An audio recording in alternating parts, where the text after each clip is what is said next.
Coming up on Peninsula Beat, it was the biggest party on the hill and many residents came out. Were you there? Local businesses were recognized at Trump National Golf Club. Local kids learning what it's like to be performing surgery with a little help from Torrance Memorial Hospital. One local charity celebrated their many months of fundraising at their annual event. A new grocery store is underway in Lunada Bay. It's time to get outside and celebrate learning about nature, and the Peninsula seniors break down the game of Mahjong. Well, there's no doubt that the Palos Verdes Street Fair and Music Festival is the biggest party on the hill, and many of our local residents came out for all the fun. Here's more. This takes many hands to put together, but I think Eileen's are the biggest. We are very fortunate to have an incredible group of volunteers, our board members, our fabulous co-chairs who work together to make this event happen.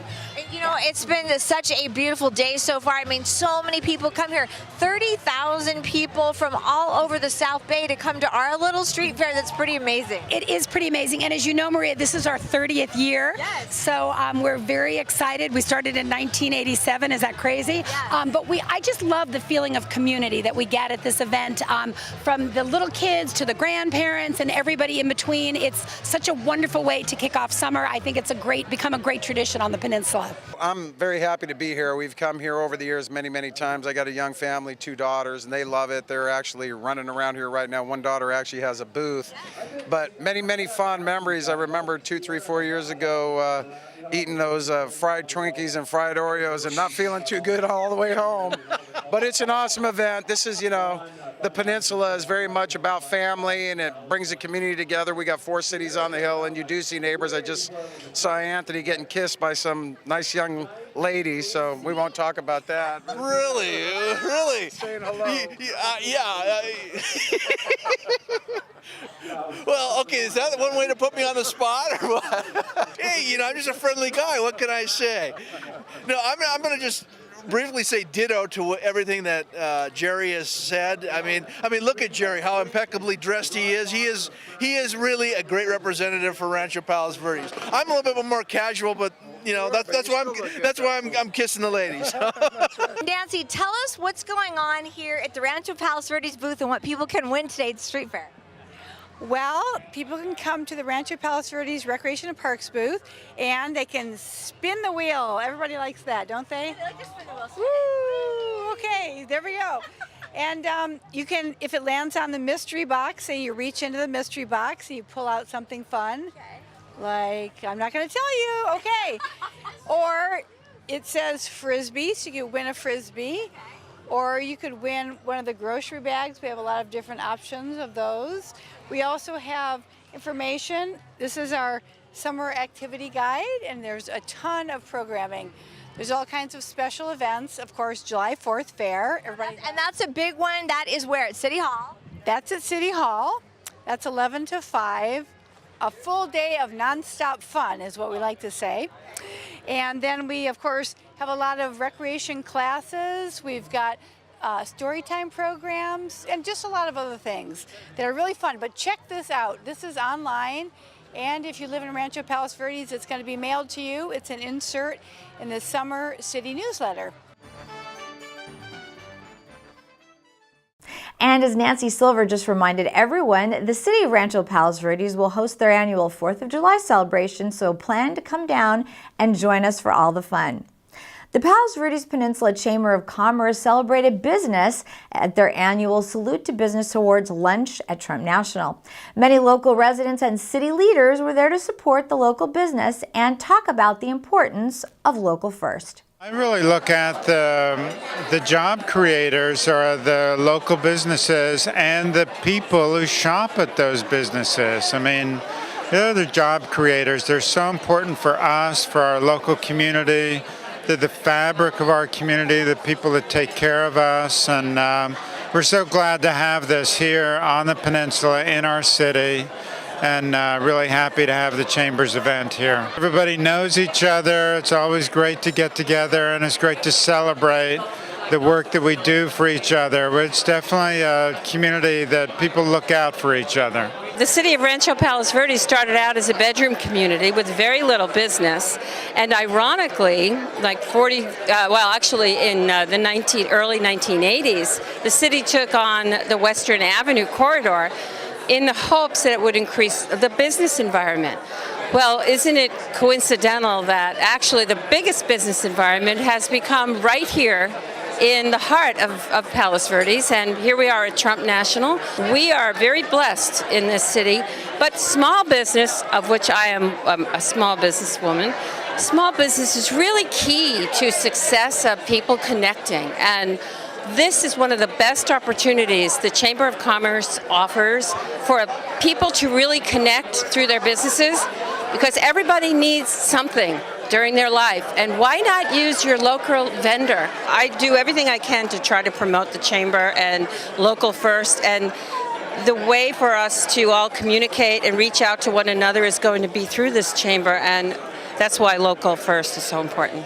You know, it's like the circle of economic life. When our local businesses thrive, the quality of life in the community improves exponentially. And when one business is successful, that spills over to all the surrounding businesses, because as they're able to employ more people, those people need to go to the restaurant, they need to visit the dentist, they need to bank at our local bank, whatever it might be. But we all have to rise and thrive together. And therefore, it is so important for our residents and our workers in our office buildings and our workers in our retail establishments to patronize each other and support the businesses here in the community. I'm on the board of the Palos Verdes Chamber of Commerce, and we always talk about locals first. The business leaders that are here in the community, they have chose this community to start their businesses. Whether it's a mom and pop, whether it's a franchise, it doesn't make a difference. For us, it's to make sure that all the commerce goes into our local businesses. And this event here, it's an amazing type of day where you see business leaders from all over the city, new business, old business, and we're able to see these leaders all come together and to honor them. It's great to see familiar faces, and you're like, hey, I just went to your store the other day, and how are things going? And we're able to kind of converse on such a kind of mom and pop, old school type of small town, business setting. But it's a wonderful time where you see familiar faces, and that's, I think, the charm about Palos Verdes and Rancho Palos Verdes and Rolling Hills is that we can all get together and share our triumphs together, because we know how difficult it is sometimes, to run a business, whether it's a business on this scale or a small business. But we all come together with that familiarity, when it comes down to business. And you can meet all of the winners on a recent episode of Around the Peninsula, so check your local listing. Students from the Peninsula had the opportunity to perform mock surgeries in a real surgery setting at Torrance Memorial Hospital. Here's more on the program. We're working with minimally invasive robotic surgery, and they're from the Da Vinci system, and we're taking rubber bands off of the mountain that is acting like tissue and putting them either inside the mountains or putting them back on top. And we're also working on moving the camera and using all of the different hands. So we're doing a little simulated surgery, not necessarily on a body, but doing different tasks so they kind of get an idea of and how we do surgery. So there's 3 different stations here. One station, they're actually using the robot to do a little procedure. Then there's a simulator, and with the simulator, they're getting timed to do a task. And so it's a little competition. It's like a little video game using the robotics, and so they really are enjoying that. And then the third station is they're just learning how to learn the differences between a laparoscopic instrument and a robotic instrument. Well, you get asked the proverbial question in school, why do I need to know this? And you get it, every day possibly, and this could really help you answer that question. We had a unit in robotics, we had a unit in programming, we had a unit in building mechanical simple machines. Well, these kids have the opportunity to see what that looks like, 5 years in their future if they want to pursue it. Well, we're basically learning about invasive robotic surgery and how it's helping patients recover faster than open surgery. And I think it's really cool how you can have full control and just sit down and be able to use your hands while working with robots together.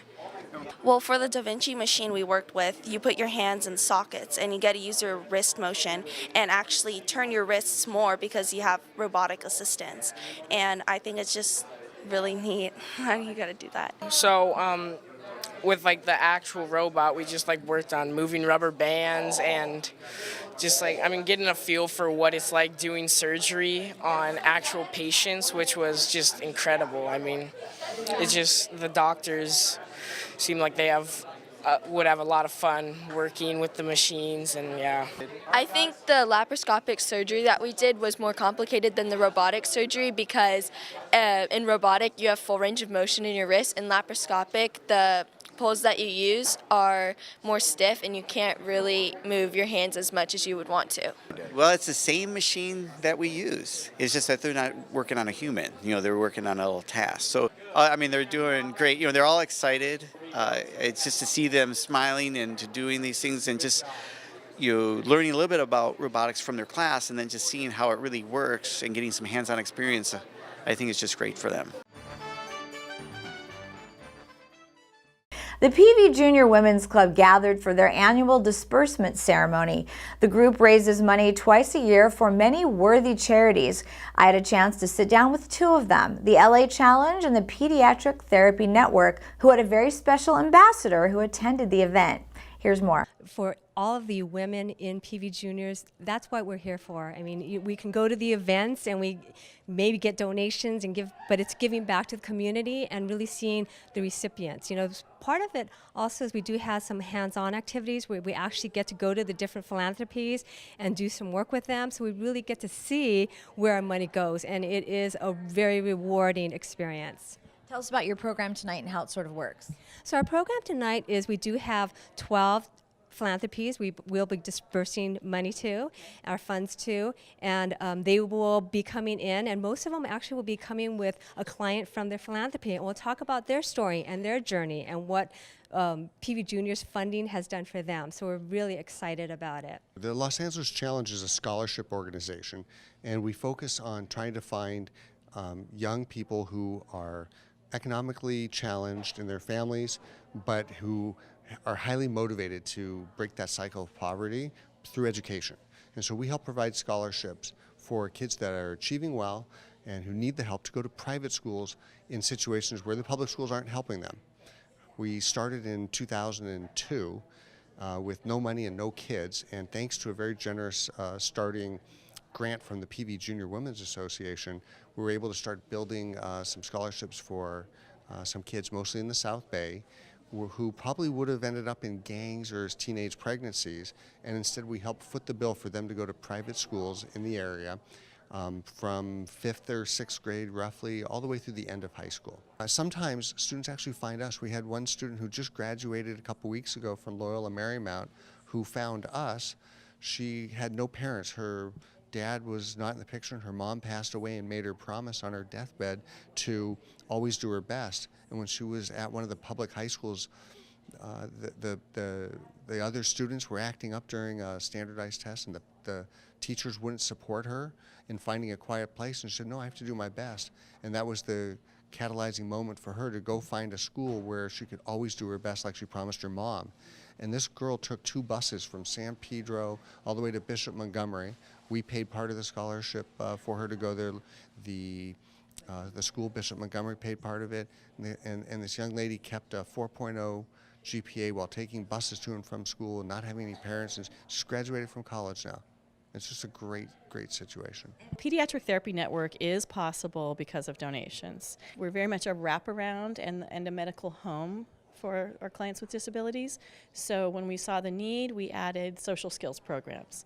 Every child that we see really needs help in the social skills area just for being different, whether or not they are diagnosed with autism or not, for instance. We love PV Juniors. We go way back. What's nice about what PV Juniors provides for us in the way of help, they are interested in supporting the whole family, and PV Juniors is interested in getting the whole family to the best place possible and supporting, at-risk families, single moms, women in crisis and children in crisis, and we certainly have that at Pediatric Therapy Network. And what PV Juniors funding actually makes possible is a designated person, a position that just deals with family engagement, family socials, respite care, babysitting, so parents can have a date night, things like that. I'm the junior ambassador for PTN, so I go to like special appointments, meeting, like events, I guess. Like this. Yeah, like this one. Okay. And I try to get people to donate money to PTN. So they need a certain amount of money in order to pay for people who can't pay for their kids to go there. So it kind of helps out the kids who need it. Tonight, you get to be here when the PV Juniors actually gives them a check and helps them continue their great work. Yeah, definitely. Whenever someone gives a check to PTN, it's definitely helping the community because there's a lot of kids who have special conditions like that, and I don't really think that they should be punished for that by just like all the kids being mean to them. I think that they should get the help they deserve. And as new business grows here on the Hill, one local resident is working hard to open a new grocery store in Lunada Bay. Here's more with Mark J. Dottie. We are in Lunada Bay Plaza, and this is going to be the brand new Lunada Market in Delhi that we're putting in here where the former Fresh and Easy was. Have you been in the business of opening markets for a while? No, actually, this is a completely new adventure for me, and I'm super excited because I'm from the neighborhood. I know that there's a need here for a market. It's been a market here for generations, and so to be able to bring back a neighborhood market that can truly be for the neighborhood, by the neighborhood, is something really exciting to me. So behind us here, we're just seeing some shelves right now, but what are these shelves going to be filled up with? Well, these are actually going to be overflowing with some fresh produce that we're going to have. We're going to do some organic produce here. We're coming into a great season. It's summertime, and so we're going to have all those cherries, all those berries that I love to have. The stone fruits are going to be here with the peaches and the plums, all kind of different fruits and vegetables. Behind us here now is the future spot for a raw fish counter and then a raw meat counter as well. So we'll be able to do a kind of old school butcher style. Who are you looking towards to get your seafood? For the seafood, we're going to go local. We're going to do Santa Monica seafood, which I'm very excited for. Fantastic. And then behind me here is another department. What's going to happen in here? So we're going to do salads, sandwiches, almost artisan-style gourmet sandwiches for this area. For the grab-and-go section, we'll have a different price point of ready-made sandwiches. But for here, we'll do a little bit more gourmet or made-to-order sandwiches on this side. We also have slicers, so we'll be able to do sliced deli meats and cheeses as well. And then behind you here, I was saying this is some pretty interesting artwork. Where did this come? This is your sign, right? This is your sign? Yes, this is our sign, and I'm very proud of it. The concept for it is a farm-to-fork concept, rooted in community. Yep. Exactly. And it's very special to me that we made it out of wood planks because it represents for us kind of the planks of our table extending out into the community as well. Our goal here is really to make this a place not only for people to come and get things to eat, of course, for themselves, but also as a meeting spot in the community. You know, whether you're going in for your morning boost, your afternoon nutrition, or that family meal, you're going to run into neighbors here, and why not have a place that you can come that really is that touchstone in the community.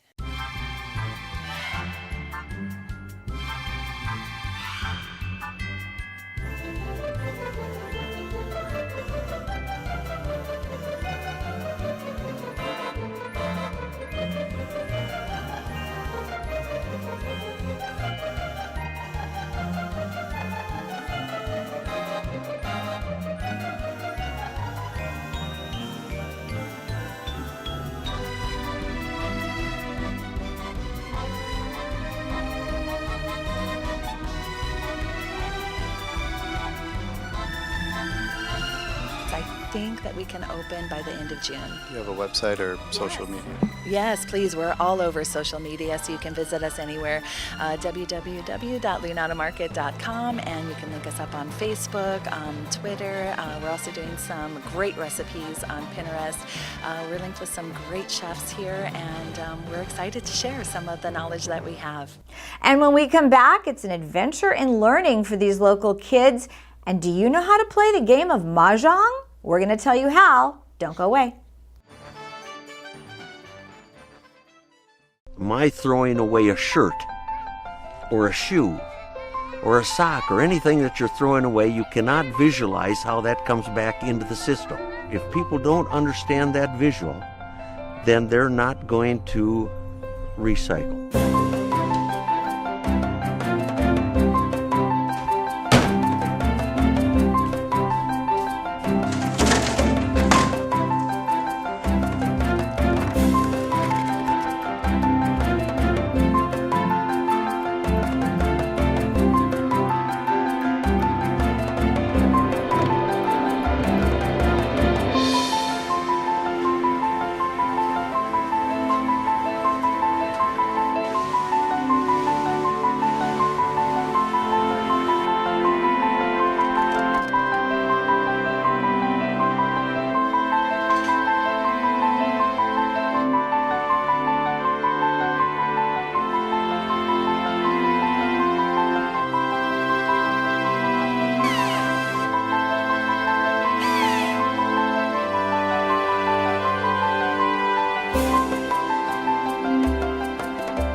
Recycling makes you feel good.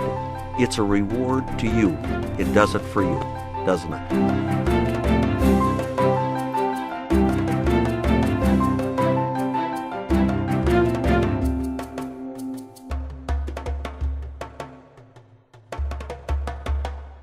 The city of Rancho Palos Verdes hosted a Kids to Park Day, where kids could come out and learn more about nature and have a lot of fun in the process. Here's more from Caitlin Semko. I'm Caitlin Semko, and we're here at the Kids to Parks Day, celebrating nature and our parks. Let's go check it out.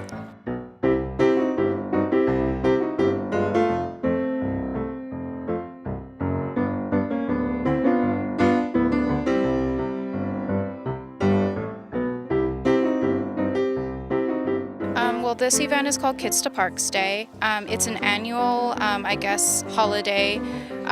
It was coordinated by the National Park Trust site. So it's like for the national parks, I guess it's free admission to all the national parks nationwide.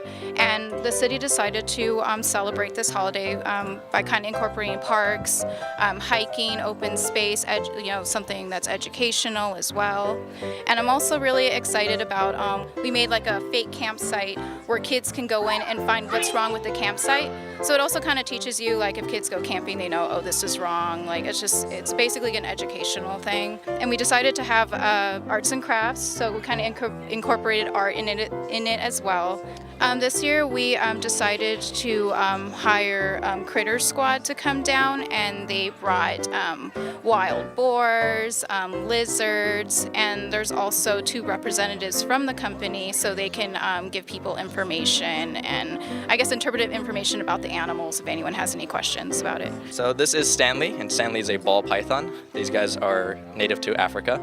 A lot of people will have these guys as pets because they're very docile and they don't get huge. So he's about fully grown. He's about 3 or so feet right now. But yeah, he's a very nice snake and I love him. He's one of my favorite animals that we have. And how do the kids react to him when they come to your booth? It's about 50-50. Some will really like him, some will get a little freaked out. I'm Recreation Supervisor here with the City of Rancho Palos Verdes in the Recreation Parks Department. We have a little subdivision called Open Space Management, and we're representing that with our booth here today at this Kids in the Park Day in Ladera Linda. So we're part of the people to help manage the nature preserve, the Palos Verdes Nature Preserve, and we answer questions for people to have about trails, and we have maps to hand out, and have a couple of contests we're doing for the kids today.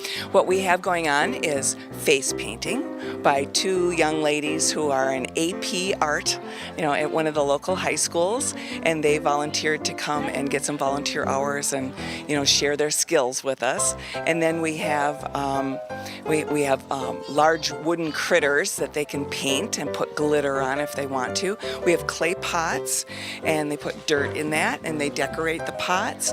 And we're putting California native sunflower little seedlings in there that were grown by the Land Conservancy for our use today. Okay, so what have you guys been doing here so far today? We've been doing the spinner, and we went on the hike, and we got those like little face paints, and we made a bat. After a fun day of learning and adventure, it looks like Kids to Parks Day was a success. I'm Caitlin Semko with RPV TV. And finally, the game of Mahjong is quite popular here on the Hill, so we asked the Peninsula seniors to give us a lesson and show us what Mahjong is all about.